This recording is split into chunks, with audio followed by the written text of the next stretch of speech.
ವಿದ್ಯಾರ್ಥಿಗಳೇ, ನಿಸರ್ಗದಲ್ಲಿ ದೊರೆಯುವ ನಮಗೆ ಉಪಯುಕ್ತವಾಗುವ ಸಂಪನ್ಮೂಲಗಳನ್ನು ನಾವು ನೈಸರ್ಗಿಕ ಸಂಪನ್ಮೂಲಗಳು ಅಂತ ಕರಿತೀವಿ.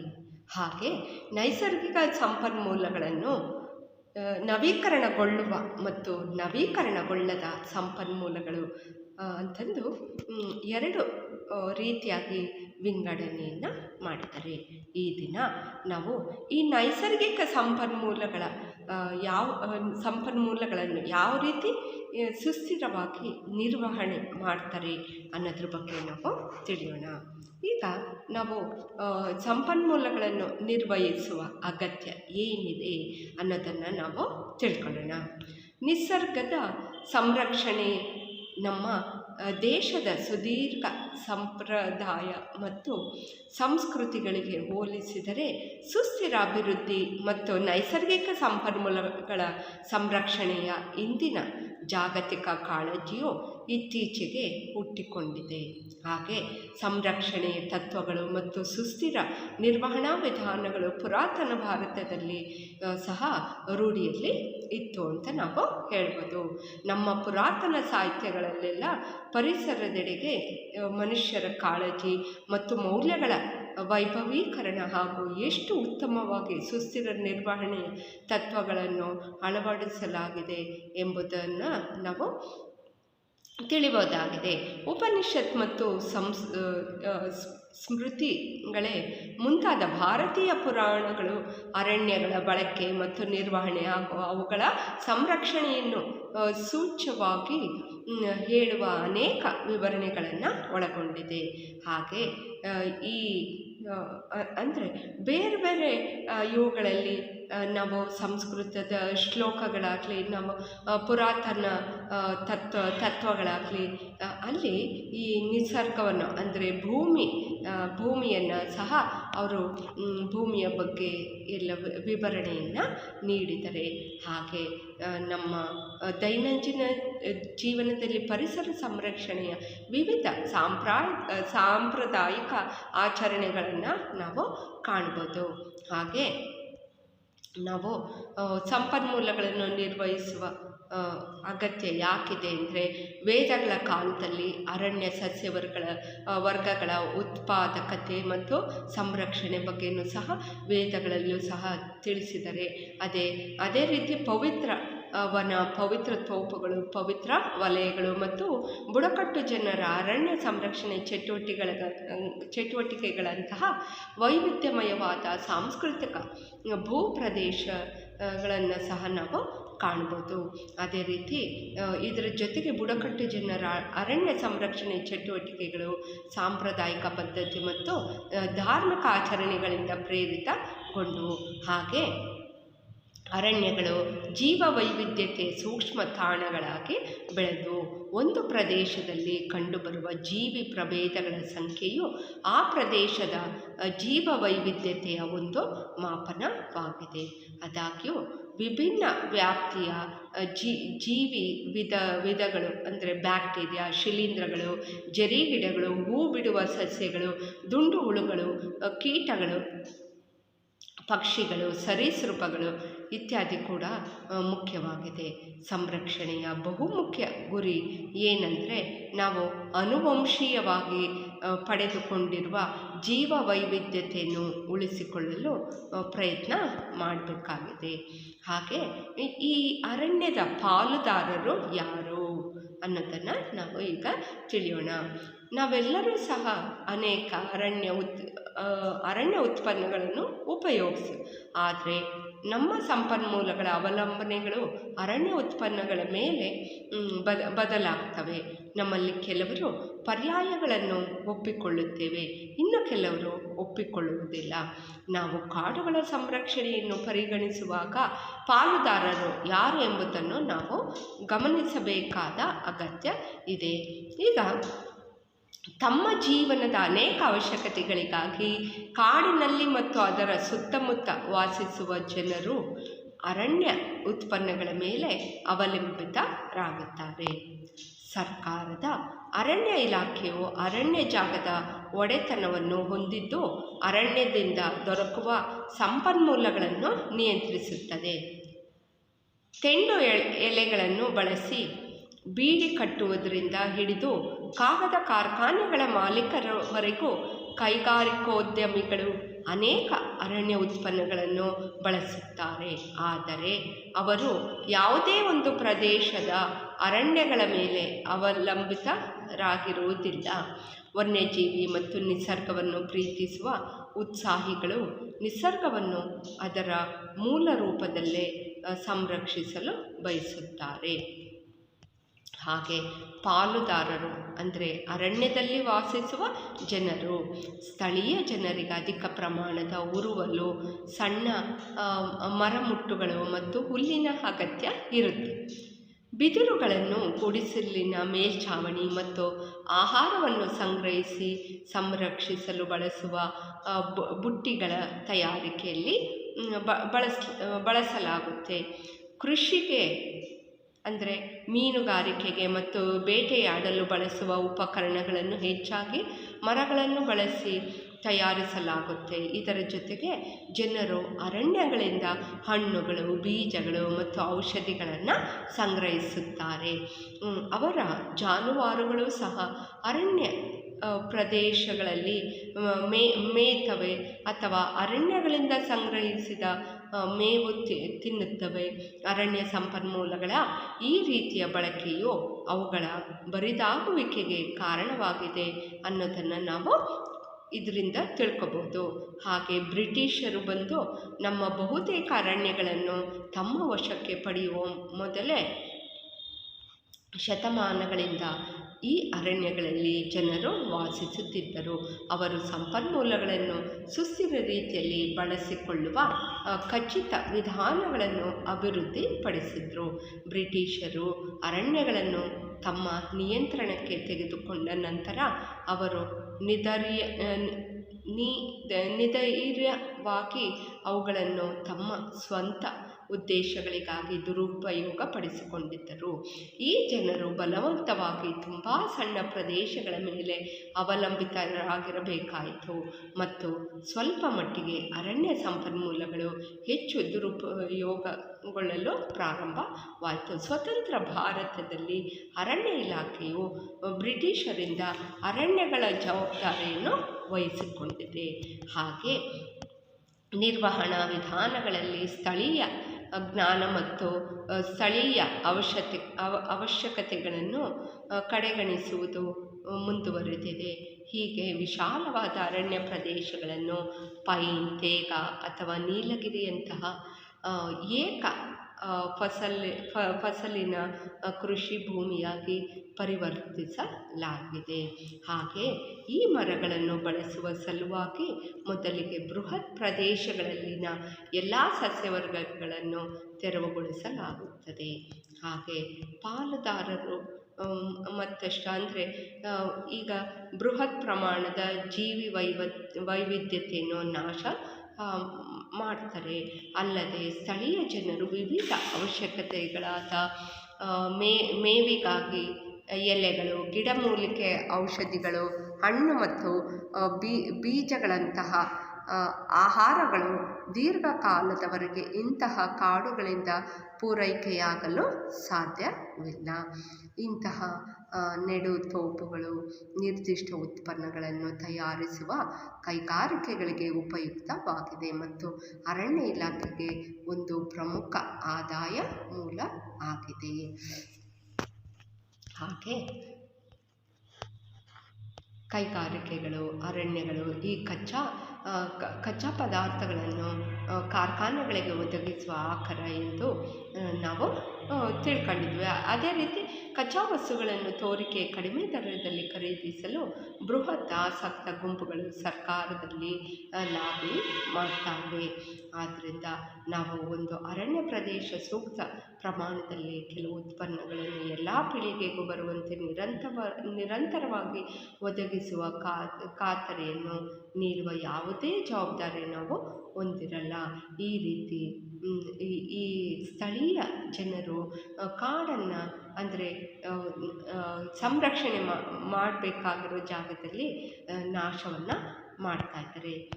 ಅದೇ ರೀತಿ ಈಗ ನಿಸರ್ಗ ಮತ್ತು ವನ್ಯಜೀವಿಗಳ ಕುರಿತು ಉತ್ಸಾಹಿತರಾಗಿ ನಾವು ನೋಡ್ಬೋದು.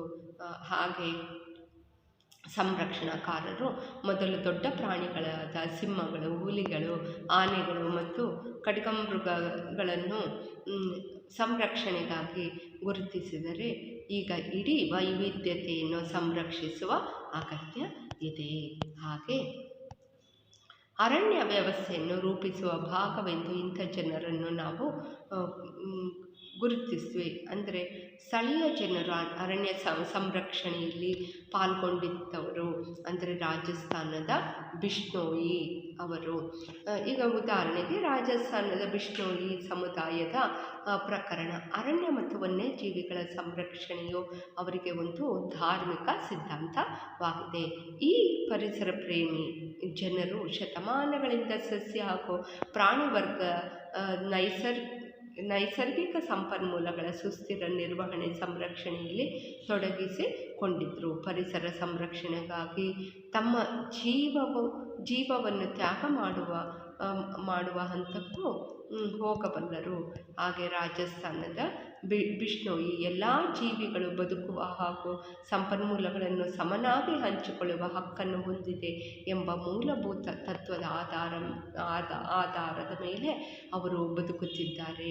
ಭಾರತ ಸರ್ಕಾರವು ಇತ್ತೀಚೆಗೆ ಅಮೃತಾದೇವಿ ಬಿಷ್ಣೋಯಿ ಅವರ ಸ್ಮರಣಾರ್ಥಕ ವನ್ಯಜೀವಿ ಸಂರಕ್ಷಣೆಗಾಗಿ ಅಮೃತಾದೇವಿ ಬಿಷ್ಣೋಯಿ ರಾಷ್ಟ್ರೀಯ ಪ್ರಶಸ್ತಿಯನ್ನು ಸ್ಥಾಪಿಸಿದೆ. ಹಾಗೆ 1731ರಲ್ಲಿ ಇತರ 363 ಜನರೊಂದಿಗೆ ರಾಜಸ್ಥಾನದಲ್ಲಿರುವ ಜೋಧ್ಪುರದ ಸಮೀಪದಲ್ಲಿನ ಖೇಜ್ರಾಲಿ ಹಳ್ಳಿಯಲ್ಲಿನ ಖೇಜ್ರಿ ಮರಗಳ ಉಳಿವಿಗಾಗಿ ತಮ್ಮ ಜೀವವನ್ನೇ ಅವರು ತ್ಯಾಗ ಮಾಡಿದರು. ಹಾಗೆ ಅರಣ್ಯಗಳ ಸಾಂಪ್ರದಾಯಿಕ ಬಳಕೆಯನ್ನು ವಿರೋಧಿಸುವ ಪೂರ್ವಗ್ರಹಗಳಿಗೆ ಯಾವುದೇ ಆಧಾರಗಳಿಲ್ಲ ಎಂದು ಅಧ್ಯಯನಗಳು ತೋರಿಸಿವೆ. ಇಲ್ಲಿ ಒಂದು ಉದಾಹರಣೆ ಇದೆ. The great Himalayan national park ತನ್ನ ಮೀಸಲು ಪ್ರದೇಶದೊಳಗೆ ಆಲ್ಪೈನ್ ಹುಲ್ಲುಗಾವಲನ್ನು ಹೊಂದಿದ್ದು, ಬೇಸಿಗೆಯಲ್ಲಿ ಕುರಿಗಳು ಮೇಯಿಸುತ್ತಾರೆ.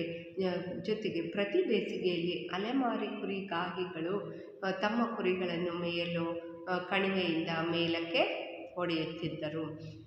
ಯಾವಾಗ ಇದು ರಾಷ್ಟ್ರೀಯ ಉದ್ಯಾನವಾಯಿತೋ ಈ ಪದ್ಧತಿಯನ್ನು ಅಂತ್ಯಗೊಳಿಸಲಾಯಿತು. ಈಗ ಕುರಿಗಳ ನಿಯಮಿತ ಮೇಯುವಿಕೆ ಇಲ್ಲದೆ ಹುಲ್ಲು ಮೊದಲು ಅತಿ ಎತ್ತರವಾಗಿ ಬೆಳೆದು ನಂತರ ಚಿಗುರುಗಳ ಮೇಲೆ ಒರಗಿ ಅವು ಹೊಸ ಬೆಳವಣಿಗೆಯನ್ನು ತಡೆಗಟ್ಟುತ್ತಿರುವುದು ಕಂಡುಬರುತ್ತಿದೆ. ಸ್ಥಳೀಯ ಜನರನ್ನು ಹೊರಗಿಟ್ಟು ಅಥವಾ ಶಕ್ತಿಯನ್ನು ಉಪಯೋಗಿಸಿ ಸಂರಕ್ಷಿತ ಪ್ರದೇಶಗಳ ನಿರ್ವಹಣೆಯು ದೀರ್ಘಕಾಲೀನ ಅವಧಿಯಲ್ಲಿ ಯಶಸ್ವಿಯಾಗುವ ಸಾಧ್ಯತೆಗಳಿಲ್ಲ. ಹಾಗೆ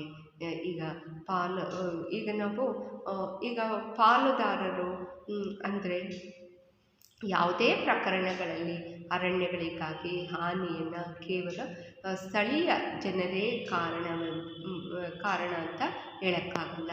ಹಾಗೆ ಕೈಗಾರಿಕೆಗಳಾಗಿರ್ಬೋದು ಅಥವಾ ಅಣೆಕಟ್ಟು ನಿರ್ಮಾಣಗಳಂತಹ ಅಭಿವೃದ್ಧಿ ಯೋಜನೆಗಳಾಗಿರ್ಬೋದು, ಹಾಗೆ ಈಗ ಮಾನವ ಹಸ್ತಕ್ಷೇಪದಿಂದ ಸಹ ಈ ಅರಣ್ಯ ಉತ್ಪನ್ನಗಳು ಎಲ್ಲ ನಾಶ ಆಗ್ತಾ ಇದೆ ಅಂತ ನಾವು ಹೇಳ್ಬೋದು. ಹಾಗೆ ಪ್ರಾಚೀನ ಸಸ್ಯ ಮತ್ತು ಪ್ರಾಣಿಗಳ ಸಮೂಹ ಅಂದರೆ ಈಗ ನಾವು ಪರಿಸರ ಅಂದರೆ ಈ ಸಸ್ಯ ಮತ್ತು ಪ್ರಾಣಿಗಳ ಸಮೂಹ ಅಂತ ನಾವು ಪರಿಗಣಿಸಲಿಕ್ಕೆ ಆಗಲ್ಲ. ಈ ಪರಿಸರವನ್ನು ಸಂರಕ್ಷಿಸುತ್ತಿರುವಂತೆ ಅದರ ನಿಯಂತ್ರಿತ ಉಪಯೋಗನೂ ಸಹ ಅವಶ್ಯಕತೆ ಇದೆ. ಹಾಗೆ ಈಗ ನಾವು ಈ ಅರಣ್ಯಗಳ ನಿರ್ವಹಣೆ ಯಾವ ರೀತಿ ಮಾಡ್ತೀವಿ ಅಂತ, ನಮ್ಮ ಆರ್ಥಿಕ ಮತ್ತು ಸಾಮಾಜಿಕ ಬೆಳವಣಿಗೆಗಾಗಿ ಮತ್ತು ನಮ್ಮ ಭೌತಿಕ ಆಕಾಂಕ್ಷೆಗಳನ್ನು ಪೂರೈಸಿಕೊಳ್ಳಬೇಕಾಗಿ ನಾವು ಈ ಸಂಪನ್ಮೂಲಗಳನ್ನು ಎಚ್ಚರಿಕೆಯಿಂದ ಬಳಸುವಂತಹ ಅವಶ್ಯಕತೆ ಇದೆ. ಒಂದು ವೇಳೆ ಕಾಡಿನ ನಿರ್ವಹಣೆಗೆ ಸಂಬಂಧಿಸಿದಂತೆ ಮೇಲಿನ ಎಲ್ಲ ಪಾಲುದಾರರು ಸಹ ಗುರಿಗಳು ಒಂದೇ ಆಗಿದ್ದರೆ ಅದನ್ನು ನಾವು ಪರಿಗಣಿಸಬೇಕಾಗುತ್ತದೆ. ಅನೇಕ ವೇಳೆ ಅರಣ್ಯ ಸಂಪತ್ತುಗಳನ್ನು ಕೈಗಾರಿಕೆಗಳ ಬಳಕೆಗೆ ಮಾರುಕಟ್ಟೆಯ ಬೆಲೆಗಿಂತ ಕಡಿಮೆ ಬೆಲೆಗೆ ದೊರೆಯುವಂತೆ ಮಾಡಲಾಗುತ್ತದೆ. ಆದರೆ ಸ್ಥಳೀಯ ಜನರಿಗೆ ಅವುಗಳನ್ನು ನಿರಾಕರಿಸಲಾಗುತ್ತದೆ. ಹಾಗೆ ಚಿಪ್ಕೋ ಚಳುವಳಿ ಅಥವಾ ಅಪ್ಪಿಕೋ ಚಳುವಳಿ, ಈ ಚಿತ್ರದಲ್ಲಿ ಕಾಣಿಸ್ತಾ ಇದೆ ಅಲ್ಲ ಮಕ್ಕಳೇ, ಸುಂದರ್ ಲಾಲ್ ಬಹುಗುಣ ಅವರು ಜನರನ್ನು ಬೇರು ಮಟ್ಟದಿಂದ ಅವರ ಅರಣ್ಯಗಳಿಂದ ಹೊರಹಾಕುವುದನ್ನು ಕೊನೆಗೊಳಿಸಲು ಮಾಡಿದ ಪ್ರಯತ್ನಗಳು ಈ ಚಿಪ್ಕೋ ಚಳುವಳಿಯಿಂದ ಪ್ರಯತ್ನದ ಫಲ ಆಗಿದೆ. ಈ ಚಳುವಳಿ 1970ರ ಆರಂಭದಲ್ಲಿ ಹಿಮಾಲಯದ ಎತ್ತರ ಪ್ರದೇಶದಲ್ಲಿರುವ ಗರ್ವಾಲ್ನ ರೇನಿ ಎಂಬ ಕುಗ್ರಾಮದಲ್ಲಿ ನಡೆದ ಒಂದು ಘಟನೆಯಿಂದ ಹುಟ್ಟಿಕೊಂಡಿತು. ಅಲ್ಲಿ ಸ್ಥಳೀಯ ಜನರು ಮತ್ತು ಹಳ್ಳಿಗೆ ತಾಗಿಕೊಂಡಂತಿದ್ದ ಅರಣ್ಯದಲ್ಲಿ ಮರಗಳನ್ನು ಉರುಳಿಸುವ ಪರವಾನಗಿ ಪಡೆದಿದ್ದ ದಿಮ್ಮಿಗಳ ಗುತ್ತಿಗೆದಾರರ ನಡುವೆ ವಿವಾದವಿತ್ತು. ಹಾಗೆ ಸ್ಥಳೀಯ ಗಂಡಸರೆಲ್ಲ ಯಾವುದೋ ಕೆಲಸದ ನಿಮಿತ್ತ ಹೊರಹೋಗಿದ್ದ ಒಂದು ನಿರ್ದಿಷ್ಟ ದಿನದಂದು ಗುತ್ತಿಗೆದಾರರು ಮರಗಳನ್ನು ಕಡಿಯಲು ಕಾಡಿಗೆ ಬಂದರು. ಹಳ್ಳಿ ಹೆಂಗಸರು ಧೈರ್ಯಗುಂದದೆ ಶೀಘ್ರವಾಗಿ ಅರಣ್ಯವನ್ನು ತಲುಪಿದರು ಮತ್ತು ಮರದ ಕಾಂಡಗಳನ್ನು ತಬ್ಬಿಕೊಂಡು ಕೆಲಸಗಾರರು ಮರಗಳನ್ನು ಉರುಳಿಸುವುದನ್ನು ತಡೆದರು. ಹೀಗೆ ಅವರ ಉದ್ದೇಶ ಈಡೇರದೆ ಗುತ್ತಿಗೆದಾರರ ಹಿಂತೆಗೆಯಬೇಕಾಯಿತು. ನೈಸರ್ಗಿಕ ಸಂಪನ್ಮೂಲಗಳನ್ನು ನಿಯಂತ್ರಿಸಲು ಅಂತರ್ಗತವಾಗಿರುವ ಇಂತಹ ಸ್ಪರ್ಧೆಯು ನವೀಕರಣಗೊಳ್ಳಬಲ್ಲ ಸಂಪನ್ಮೂಲಗಳನ್ನು ನಾವು ಸಂರಕ್ಷಿಸಬಹುದು. ಹಾಗೆ ಈ ಸಮುದಾಯಗಳು ಸಾಂಪ್ರದಾಯಿಕವಾಗಿ ಕೊಂಬೆಗಳನ್ನು ಕತ್ತರಿಸುತ್ತವೆ ಮತ್ತು ಎಲೆಗಳನ್ನು ಕೀಳುತ್ತವೆ. ಇದರಿಂದ ಕಾಲಾಂತರದಲ್ಲಿ ಸಂಪನ್ಮೂಲಗಳು ನವೀಕರಣಗೊಳ್ಳಲು ಅನುವು ಮಾಡಿಕೊಡುತ್ತದೆ. ಚಿಪ್ಕೋ ಆಂದೋಲನವು ಸಮುದಾಯಗಳಲ್ಲಿ ಮತ್ತು ಮಾಧ್ಯಮಗಳಲ್ಲಿ ಕ್ಷಿಪ್ರವಾಗಿ ಹರಡಿತು ಮತ್ತು ಅರಣ್ಯಗಳು ಯಾರಿಗೆ ಸೇರಿವೆ, ಅರಣ್ಯ ಉತ್ಪನ್ನಗಳನ್ನು ಬಳಸುವ ಜನರ ಈ ಆದ್ಯತೆಗಳೇನು ಎಂಬ ಬಗ್ಗೆ ಪುನಃ ಯೋಚಿಸುವಂತೆ ಸರ್ಕಾರವನ್ನು ಒತ್ತಾಯಿಸಿತು. ಅರಣ್ಯಗಳ ನಾಶವು ಅರಣ್ಯ ಉತ್ಪನ್ನಗಳ ದೊರಕುವಿಕೆಯ ಮೇಲಷ್ಟೇ ಪರಿಣಾಮ ಉಂಟು ಮಾಡದೆ ಮಣ್ಣಿನ ಗುಣಮಟ್ಟ ಮತ್ತು ನೀರಿನ ಆಕರಗಳ ಮೇಲೂ ಪರಿಣಾಮ ಬೀರುತ್ತದೆ ಎಂಬ ಪಾಠವನ್ನು ಈ ಅನುಭವ ಕಲಿಸಿತು. ಸ್ಥಳೀಯ ಜನರ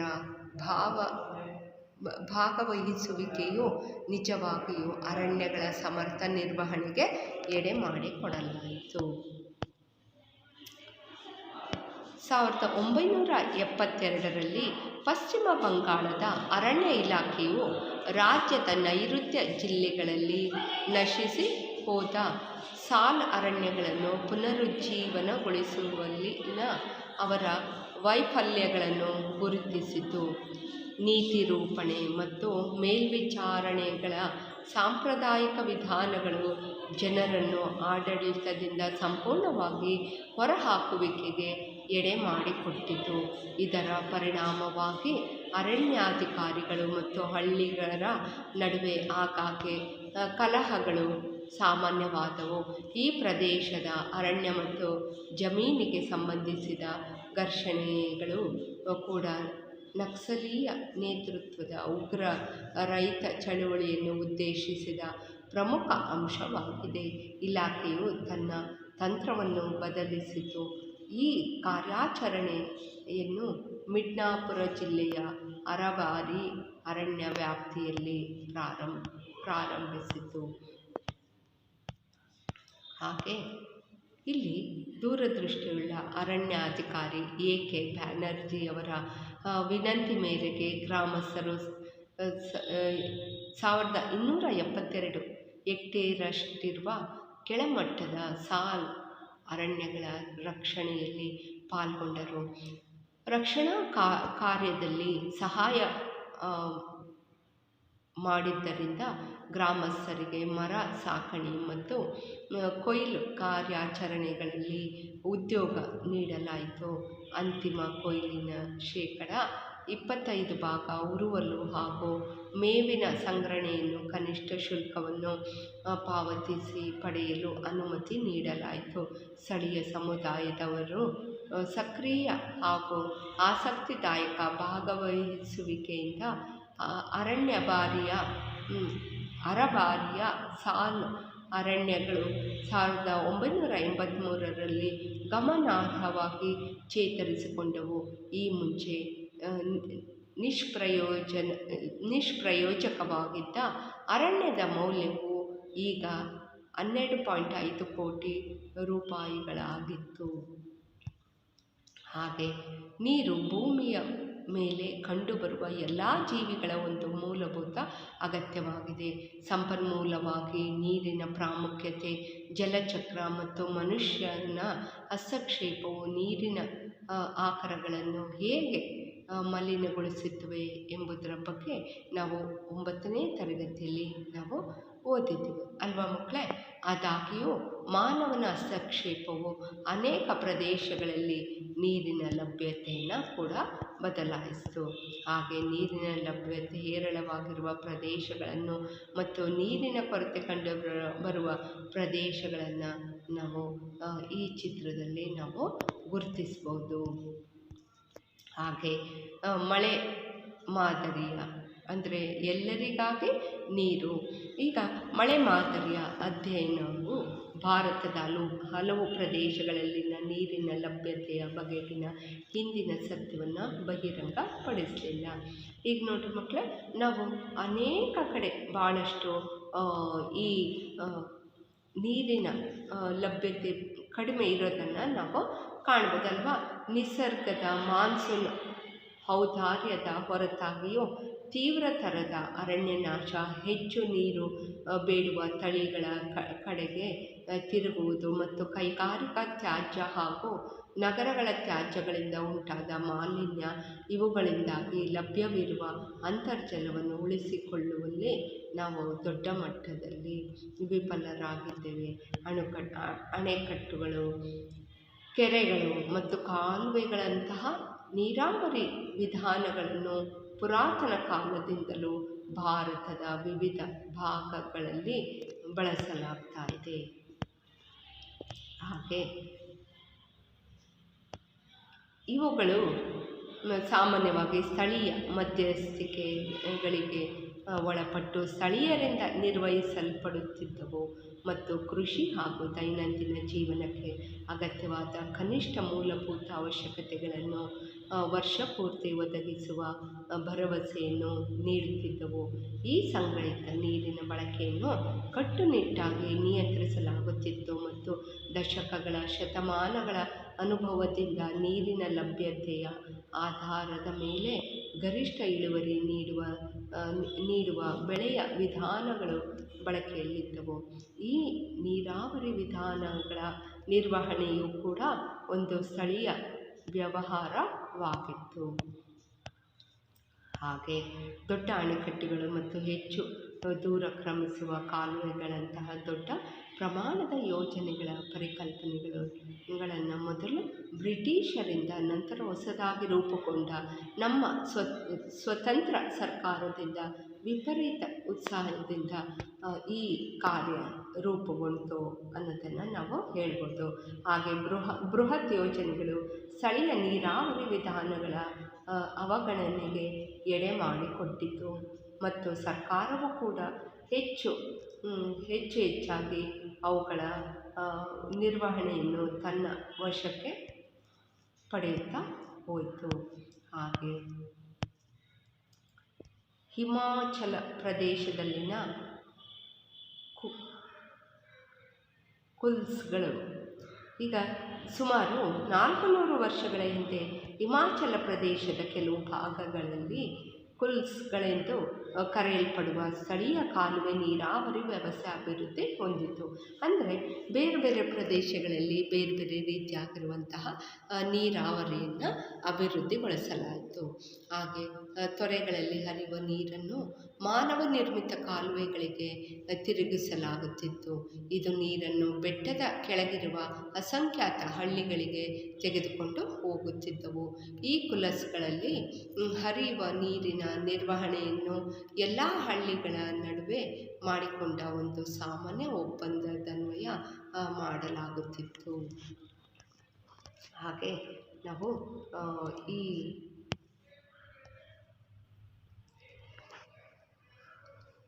ಆಸಕ್ತಿಕರ ಸಂಗತಿ ಅಂದರೆ, ನಾಟಿ ಮಾಡುವ ಸಮಯದಲ್ಲಿ ಕುಲಸ್ಗಳ ಮೂಲದಿಂದ ಅತ್ಯಂತ ದೂರದಲ್ಲಿರುವ ಹಳ್ಳಿಗಳವರು ನೀರನ್ನು ಮೊದಲು ಬಳಸಿಕೊಳ್ಳುತ್ತಿದ್ದರು. ನಂತರ ಹಂತ ಹಂತವಾಗಿ ಎತ್ತರದ ಪ್ರದೇಶದವರು ಬಳಸಿಕೊಳ್ಳುತ್ತಿದ್ದರು.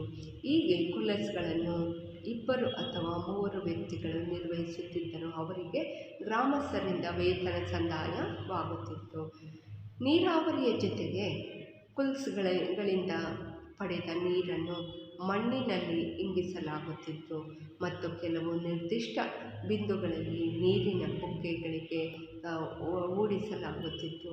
ಈ ಕುಲಸ್ಗಳನ್ನು ನೀರಾವರಿ ಇಲಾಖೆಯು ವಹಿಸಿಕೊಂಡ ನಂತರ ಅವುಗಳಲ್ಲಿ ಬಹುತೇಕ ನಿಷ್ಕ್ರಿಯಗೊಂಡವು ಮತ್ತು ನೀರಿನ ಹಂಚಿಕೆಯನ್ನು ಮೊದಲಿನ ಸೌಹಾರ್ದತೆ ಉಳಿಯಲಿಲ್ಲ. ಹಾಗೆ ಈ ಅಣೆಕಟ್ಟುಗಳು ಏನಂದರೆ, ಈ ಅಣೆಕಟ್ಟನ್ನು ಕಟ್ಟಲಿಕ್ಕೆ ಅಂದರೆ ನೀರನ್ನು ಸಂಗ್ರಹಿಸುವಂತಹ ಭರವಸೆ ಈ ಅಣೆಕಟ್ಟೆಗಳು ಕಟ್ಟೋದ್ರಿಂದ ನಮಗೆ ದೊರೀತು. ಜೊತೆಗೆ ಇದನ್ನು ಕೇವಲ ನೀರಾವರಿ ಅಲ್ಲದೆ ವಿದ್ಯುತ್ ಉತ್ಪಾದನೆಗೂ ಸಹ ಇವುಗಳನ್ನು ಬಳಸ್ಕೊಳ್ತಾ ಬಂದರು. ಉದಾಹರಣೆಗೆ ಇಂದಿರಾ ಗಾಂಧಿ ಕಾಲುವೆಯು ರಾಜಸ್ಥಾನದ ಸಾಕಷ್ಟು ಪ್ರದೇಶಗಳನ್ನು ಹಸಿರಾಗಿಸಿದೆ. ಆದಾಗ್ಯೂ ಕೆಲವು ಜನಗಳಿಂದಾಗಿ ನೀರಿನ ಕಟ್ಟೆ ನಿರ್ವಹಣೆಯ ಪ್ರಯೋಜನಗಳನ್ನು ದೊಡ್ಡ ಪ್ರಮಾಣದಲ್ಲಿ ಮೂಲೆಗುಂಪಾಗಿಸಿದೆ. ಹಾಗೆ ನೀರಿನ ನ್ಯಾಯ ಸಮ್ಮತ ಹಂಚಿಕೆ ಇಲ್ಲದಿರುವುದರಿಂದ ಈ ನೀರಿನ ಆಕರಕ್ಕೆ ಹತ್ತಿರವಿರುವ ಜನರು ಹೆಚ್ಚು ನೀರು ಬಳಸುವ ಕಬ್ಬು ಮತ್ತು ಭತ್ತಗಳಂತಹ ಬೆಳೆಗಳನ್ನು ಬೆಳೆದರೆ, ನೀರಿನ ಆಕರದಿಂದ ಅತ್ಯಂತ ದೂರದಲ್ಲಿರುವ ಜನರು ಯಾವುದೇ ನೀರನ್ನು ಪಡೆಯುವುದಿಲ್ಲ. ಅಣೆಕಟ್ಟು ಮತ್ತದರ ಕಾಲುವೆಗಳ ಜಾಲದ ನಿರ್ಮಾಣಕ್ಕಾಗಿ ಸ್ಥಳಾಂತರಿಸಲ್ಪಟ್ಟು ಅತೃಪ್ತರಾದ ಜನರಿಗೆ ಭರವಸೆ ನೀಡಲಾದ ಅನುಕೂಲಗಳು ಯಾವತ್ತೂ ದೊರೆಯದೆ ಇನ್ನಷ್ಟು ಸಮಸ್ಯೆಗಳು ಸೇರಿದವು. ಹಾಗೆ ಗಂಗಾ ನದಿಗೆ ನಿರ್ಮಿಸಲು ಉದ್ದೇಶಿಸಿರುವಂತಹ ತೆಹರಿ ಅಣೆಕಟ್ಟಿನ ಬಗ್ಗೆ ಮುಂದಿನ ತರಗತಿಯಲ್ಲಿ ನಾವು ತಿಳಿಯೋಣ. ನಮಸ್ತೆ.